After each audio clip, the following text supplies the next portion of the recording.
My friends, have you ever asked yourself, why does a loving God allow suffering? Why do the righteous face hardship? Why do the innocent weep? Perhaps you have felt the weight of sorrow pressing on your soul, the kind that keeps you awake at night, searching for answers. Maybe you have stood at the graveside of a loved one, tears streaming down your face, wondering, God, where are you in this pain? Tonight I want to tell you, God is not absent in your suffering. He is not blind to your tears. He is not deaf to your cries.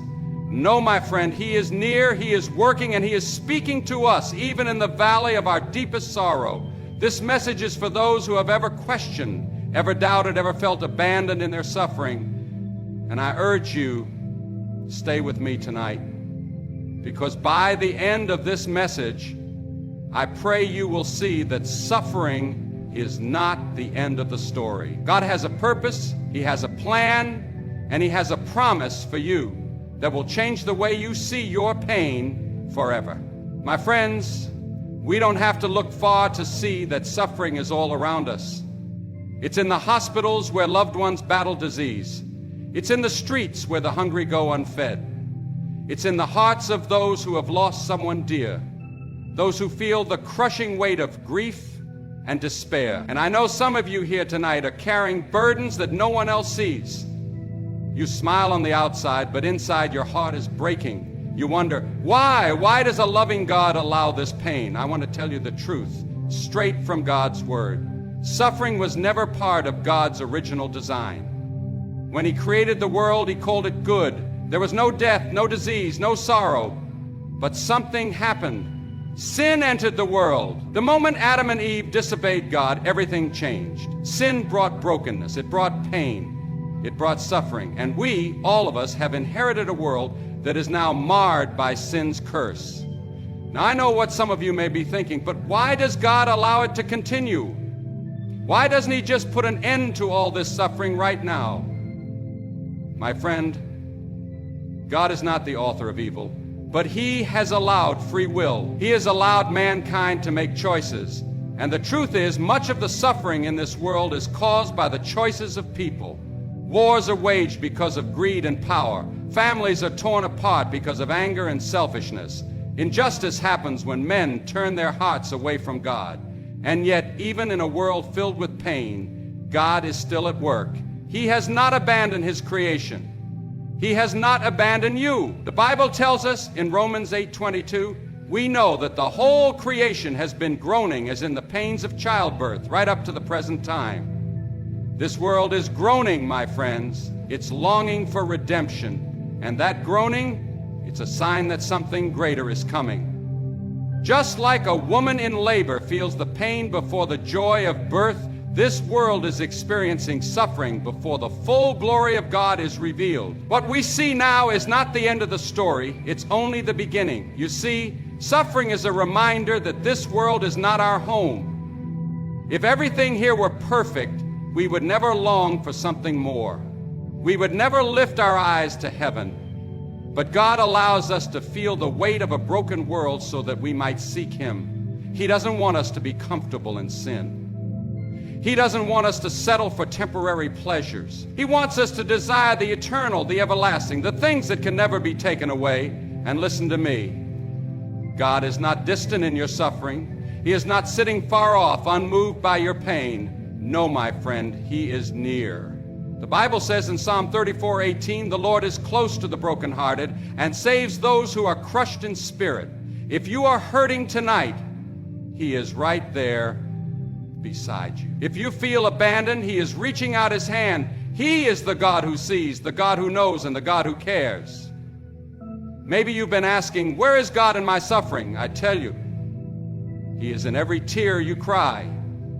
He is in every whispered prayer, every sleepless night. And He is calling you to trust Him even when you don't understand. You may not see the purpose now, but one day, my friend, you will. And when you do, you will look back and see that through every moment of pain, God was shaping you, drawing you closer, preparing you for something far greater than you ever imagined. My friends, I know there are moments in life when suffering doesn't make sense. We see the pain, we feel the weight of loss, and we ask, God, why? Why would you allow this? We search for answers, but sometimes all we find is silence. And in that silence, doubt begins to creep in. The enemy whispers, if God really loved you, he wouldn't let you suffer. But I want to tell you something tonight. God's ways are higher than ours, and his purposes are greater than we can comprehend. What we see as pain, God can use for a plan beyond our understanding. The Bible tells us in Isaiah 55:8-9, "For my thoughts are not your thoughts, neither are your ways my ways, declares the Lord. As the heavens are higher than the earth, so are my ways higher than your ways, and my thoughts than your thoughts." That means there will be times when we don't understand why suffering comes. But that does not mean God is not in control. That does not mean he has forgotten us. No, my friends, God is sovereign, and he is working even in the trials we cannot explain. Think about Joseph in the Bible. He was betrayed by his own brothers, thrown into a pit, sold into slavery, falsely accused, and thrown into prison. From the outside, it looked like God had abandoned him. But God was with him in every moment. And in the end, Joseph was raised up to a position of power in Egypt, and he was able to save an entire nation from famine. When his brothers stood before him trembling with fear, Joseph looked them in the eye and said, "You intended to harm me, but God intended it for good." Genesis 50:20. Do you hear that tonight? What the enemy meant for harm, God can turn for good. What you see as a season of pain, God sees as preparation for a greater purpose. Some of you tonight are walking through a season of suffering, and you feel like Joseph in that prison cell. You don't see the purpose. You don't see the plan. But I want you to know, God is not finished with your story. You may not understand what he is doing, but he is working all things together for good to those who love him. Romans 8:28. And all things means even the pain, even the loss, even the things you never wanted to walk through. He can take the broken pieces of your life and create something beautiful. Look at Job. He lost everything, his wealth, his family, his health. He sat in the ashes, scraping his wounds, questioning why God would allow such suffering.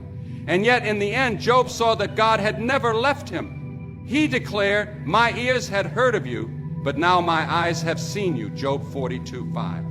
Some of you tonight have heard about God all your life, but it's in the suffering that you will truly see him. It's in the valley that you will know him more deeply than ever before.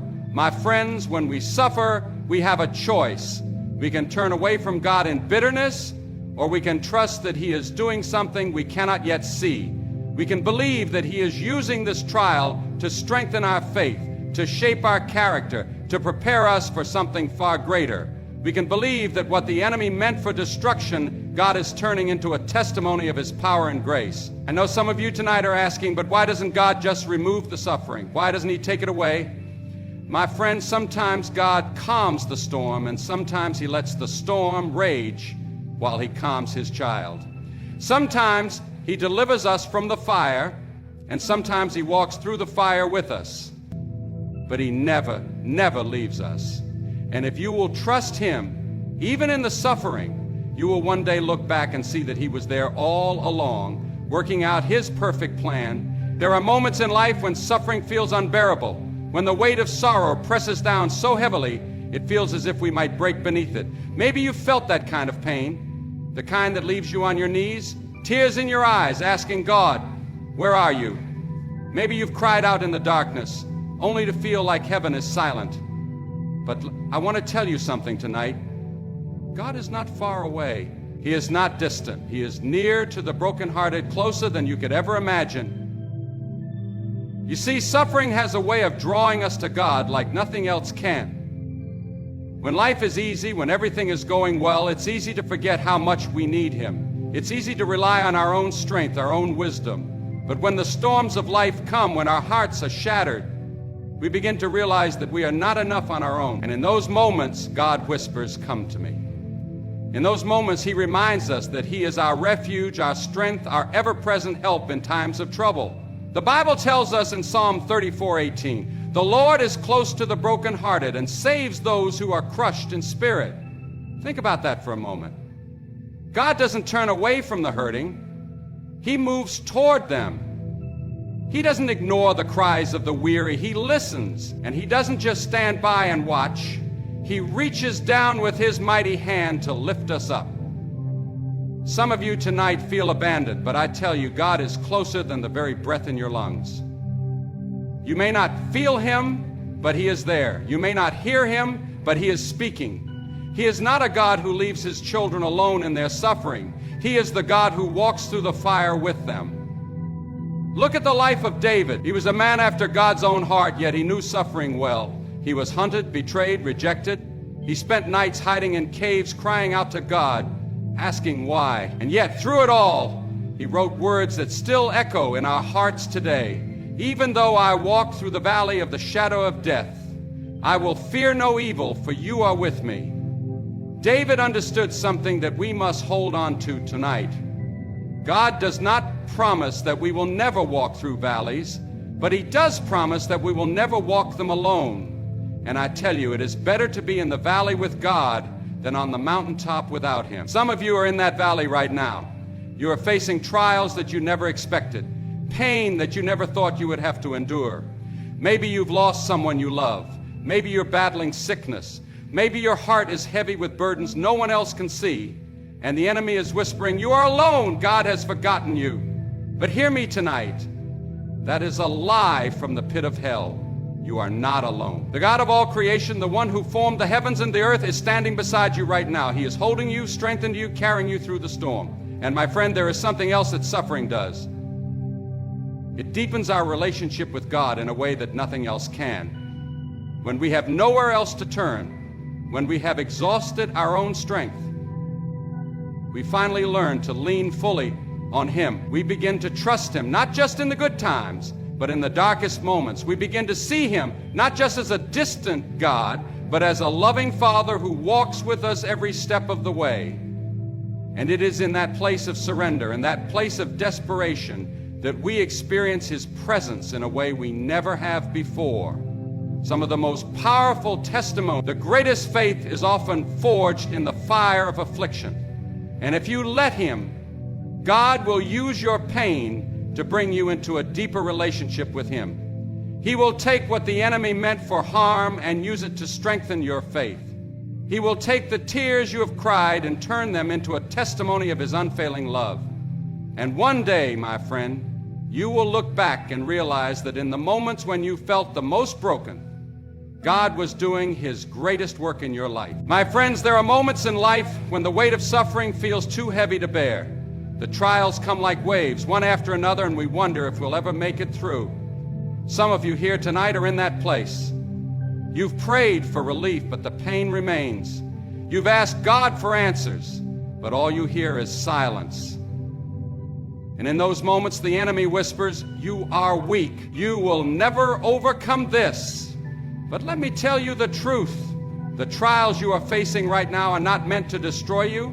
They are meant to shape you. They are not meant to break you down, but to build you up. Because God is not just concerned with where you are today, he is preparing you for something greater tomorrow. You see, suffering has a way of refining us, of revealing what is truly in our hearts. It strips away the things we once relied on, the things we thought we needed, until all that is left is our faith. And that is exactly where God wants us. James 1:02 says, "Consider it pure joy, my brothers and sisters, whenever you face trials of many kinds, because you know that the testing of your faith produces perseverance. Let perseverance finish its work so that you may be mature and complete, not lacking anything." Do you hear that?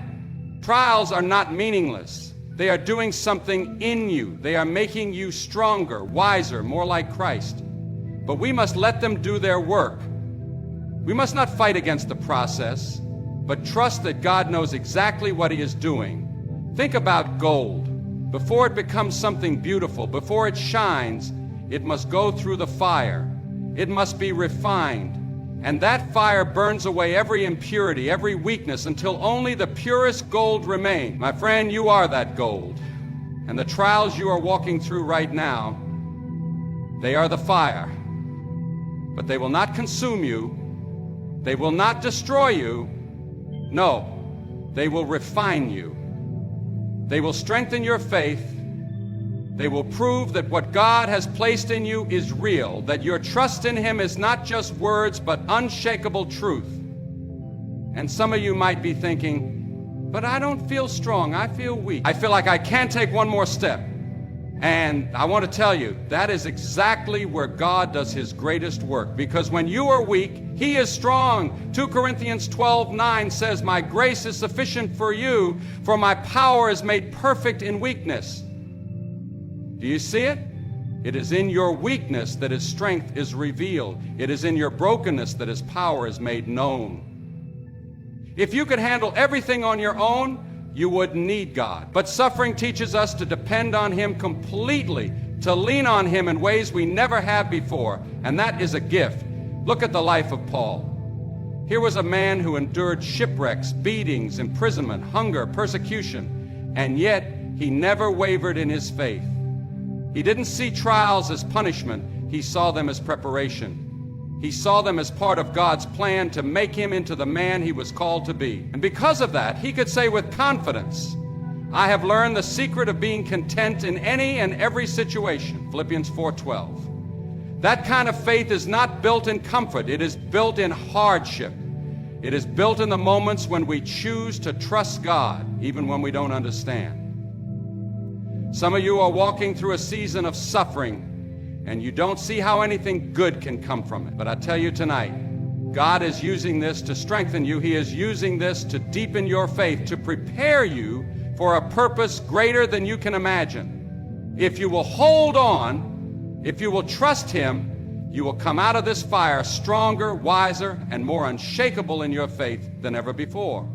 And one day, you will look back and realize that the very thing the enemy tried to use to destroy you, God used to prepare you for your greatest calling. My friends, one of the hardest things to understand about suffering is that God can use it for His glory. When pain enters our lives, our first instinct is to ask, why me? We wonder what we've done to deserve it. We question if God is punishing us or if He has forgotten us altogether. But hear me tonight. Your suffering is not wasted. Your pain has a purpose, and if you will allow Him, God will take even the darkest moments of your life and use them to shine His light to a world that desperately needs hope.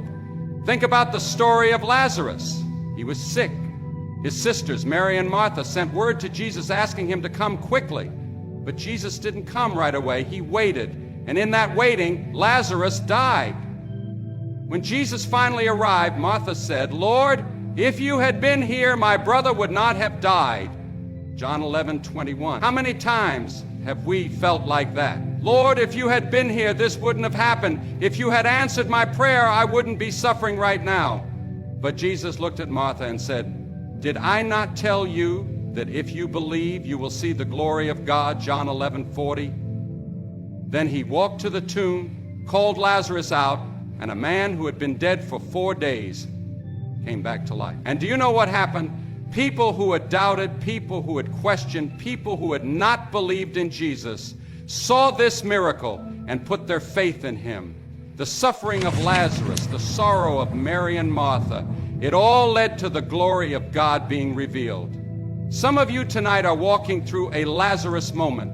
You don't see the purpose in your pain. You don't understand why God hasn't answered your prayer. But I want to tell you, just because you don't see the answer yet doesn't mean God isn't working. Just because the situation looks dead doesn't mean the story is over. God is writing something far greater than you can imagine, and He will use even this trial to bring about His glory. The Bible is filled with stories of people who suffered, and through their suffering, God's power was revealed. Joseph was betrayed and imprisoned, but through that suffering, God placed him in a position to save an entire nation.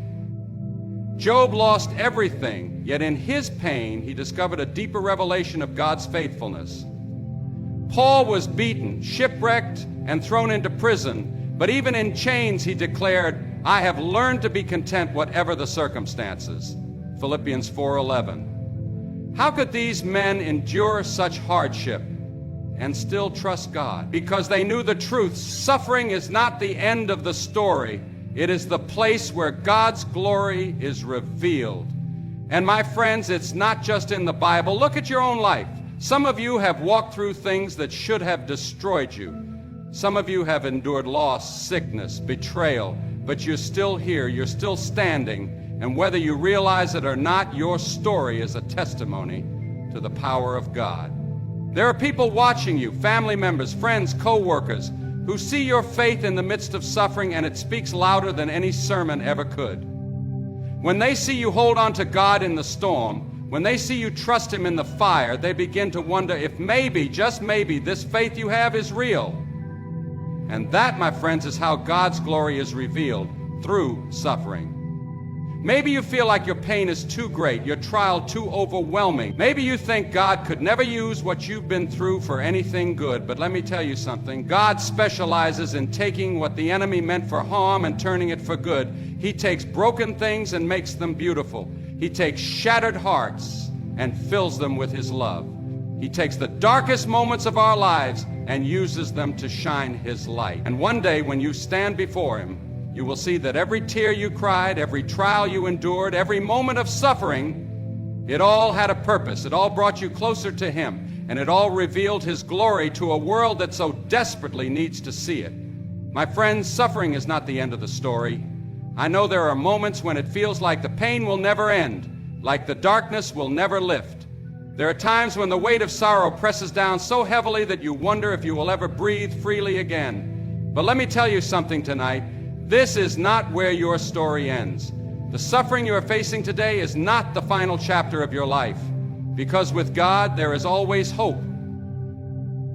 With God there is always a promise of something greater, and with God even the deepest suffering will one day give way to eternal joy. The Bible tells us in Corinthians 4:17, "For our light and momentary troubles are achieving for us an eternal glory that far outweighs them all." Now I know that when you are in the midst of suffering, it doesn't feel light, it doesn't feel momentary, it feels endless.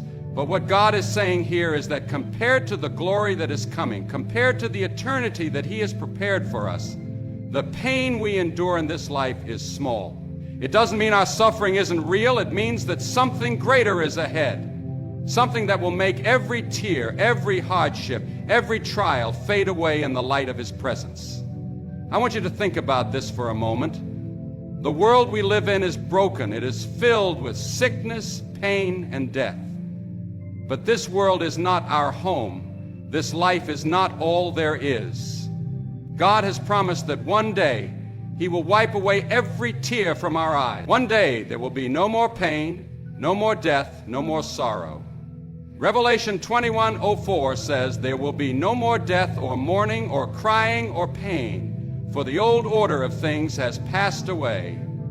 That is the promise we cling to. That is the hope that carries us through suffering, because we know that no matter how dark the night, the morning is coming. No matter how painful the trial, joy is on the other side. Some of you tonight are weary. Some of you have been carrying the burden of suffering for so long that you don't know how to hope anymore. But I want to tell you that God has not abandoned you. He sees your pain, He knows your sorrow, and He has promised that it will not last forever. Even now He is preparing a place for you. Even now He is working all things together for good. Even now He is holding on to you, guiding you, leading you toward the day when all things will be made new. And my friends, it is this hope that gives us the strength to keep going. It is this promise that allows us to endure suffering, not with despair, but with faith. Because we know that suffering is not meaningless. We know that God is using it to shape us, to prepare us, to draw us closer to Him. And we know that one day, when we stand before Him, we will see the full picture. We will understand what we could not understand. And we will rejoice because we will see that through it all, God was faithful. Through it all, He was working for our good. Through it all, He was leading us home. So I ask you tonight, will you trust Him? Will you hold on to the promise that suffering is not the end of the story? Will you lift your eyes from the pain of today and fix them on the glory that is to come? Because, my friends, if you will trust Him, if you will hold on, one day you will see that every trial, every hardship, every tear you cried was leading you to something far greater than you ever imagined. One day, the suffering will be over and the joy will never end.